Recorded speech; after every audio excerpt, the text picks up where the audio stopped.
Hi guys, welcome back to my channel. Homecoming special আরেকটি ব্লগে তোমাদের সবাইকে স্বাগত। আজকের ব্লগে আমি তোমাদের সাথে আমাদের পাড়ার একটি অত্যন্ত জাগ্রত কালী পুজো শেয়ার করব। গত 11ই মে শনিবার ধুমধাম করে পালিত হলো আমাদের পাড়ার এই রক্ষা কালী পুজো। আর এই বছরে যখন এখানেই রয়েছি তখন এই কালী পুজোতে আসবো না তা কী করে হয়। শুক্রবার দিন বিকেলবেলা আমরা চলে এসেছিলাম, আর এসে দেখি প্যান্ডেল হয়ে গেছে আর মন্দিরটি সাজানোর পর্ব চলছে।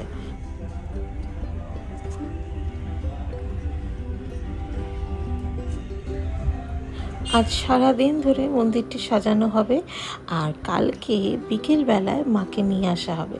তবে সকাল থেকে পুজো শুরু হয়ে যাবে, যে পুজোগুলি হয় সকাল থেকে কালী পুজোর আগে সেটা হবে, আর বিকেলে মাকে আনা হবে। অনেক কিছু জিনিস নিয়েছিলাম, সুমন তাই বাইকে চলে এসেছিলো, ওর বাইকটা এখানে এনে রাখে। পরের দিন সন্ধেবেলা ফুল মিষ্টি কিনে নিয়ে চলে গেছিলাম পুজো দিতে।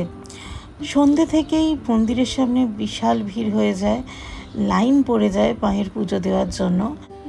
মায়ের মহিমা এমনই, দূর দূরান্ত থেকে প্রচুর দর্শনার্থীরা আসেন, পুজো দেন, অনেকে দণ্ডি কাটেন এই সময়, ইভেন মানতও করে থাকেন। আর সেই মানতের পুজো আজকেই হয়।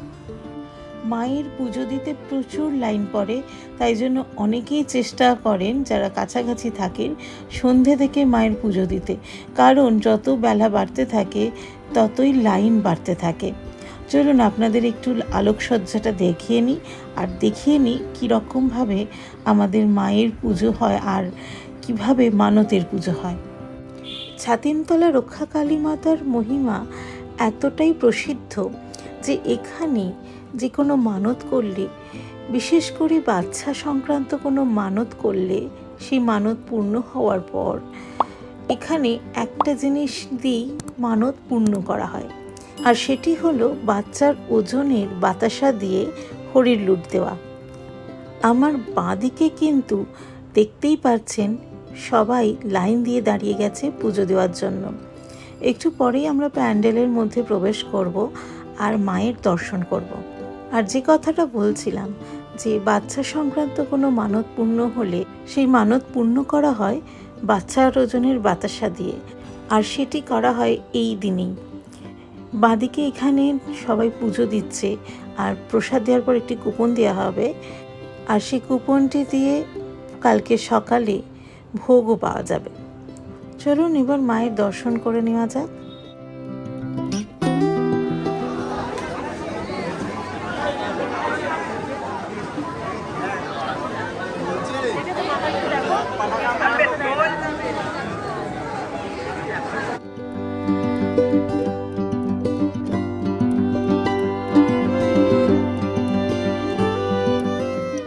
সূর্য ডোবার পর যেমন মায়ের আগমন হয়, আর তার সাথে সাথেই বাড়তে থাকে ভক্তদের সমাগম।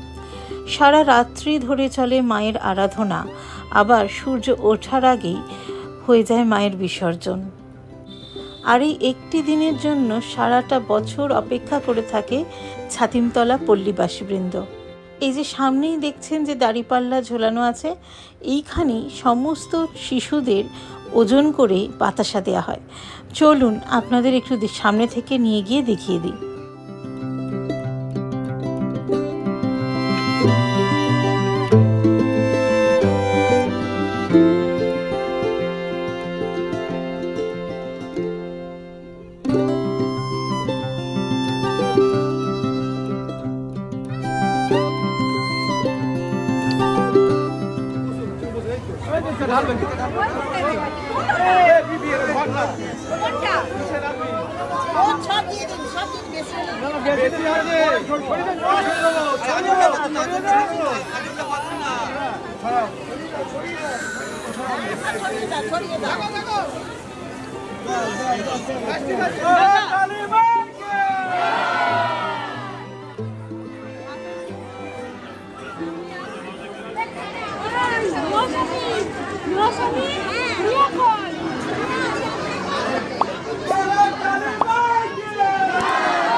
আমাদের পরিচিত নারুবা আলোক সজ্জায়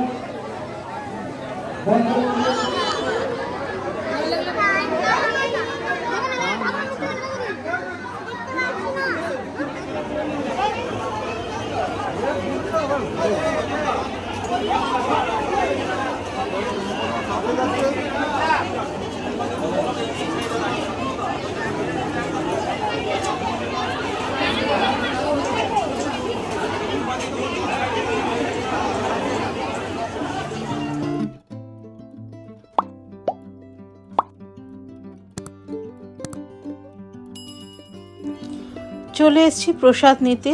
সকাল 7টা থেকে ভোগ বিতরণ আর তার সাথে প্রসাদ যারা যারা পুজো দিয়েছেন তাদের প্রসাদ দিয়ে দেওয়া শুরু হয়ে যায়। তো এখানে নাম্বারিং করে রেখে দেওয়া হয়েছে যাতে সুবিধে হয় প্রসাদ দিতে। তো আমাদের যে নাম্বার সেখানে আমাদের 501 থেকে 1000-এর মধ্যে দাঁড়াতে হবে। আমি কুপন দিয়ে দিয়েছি আর আমাকে মিষ্টিও দিয়ে দেবে যেটা আমরা পুজো দিয়েছি। আর এরপর দাঁড়িয়ে গেলাম ভোগের লাইনে, যেখানে আমরা ভোগের জন্য আমাদের কুপন দেওয়া হয়েছিল সেই কুপন নিয়েই দাঁড়িয়ে পড়েছি। ভোগ নেওয়া হয়ে গেলে এবার আমরা আরেকটা জায়গায় যাব, তবে কোথায় যাচ্ছি সেটা আবার নেক্সট ব্লগে আমি জানাচ্ছি। আজকে তাহলে ব্লগটা এখানেই শেষ করছি। দেখা হচ্ছে খুব শিগগিরই পরের ব্লগে। যারা আমার চ্যানেলে নতুন অবশ্যই চ্যানেলটা সাবস্ক্রাইব করতে ভুলবে না। ভালো লাগলে অবশ্যই একটা লাইক করে দিও আর সবার সাথে শেয়ার করো। And thanks for watching. দেখা হচ্ছে খুব শিগগিরই পরের ব্লগে। ততক্ষণের জন্য টাটা।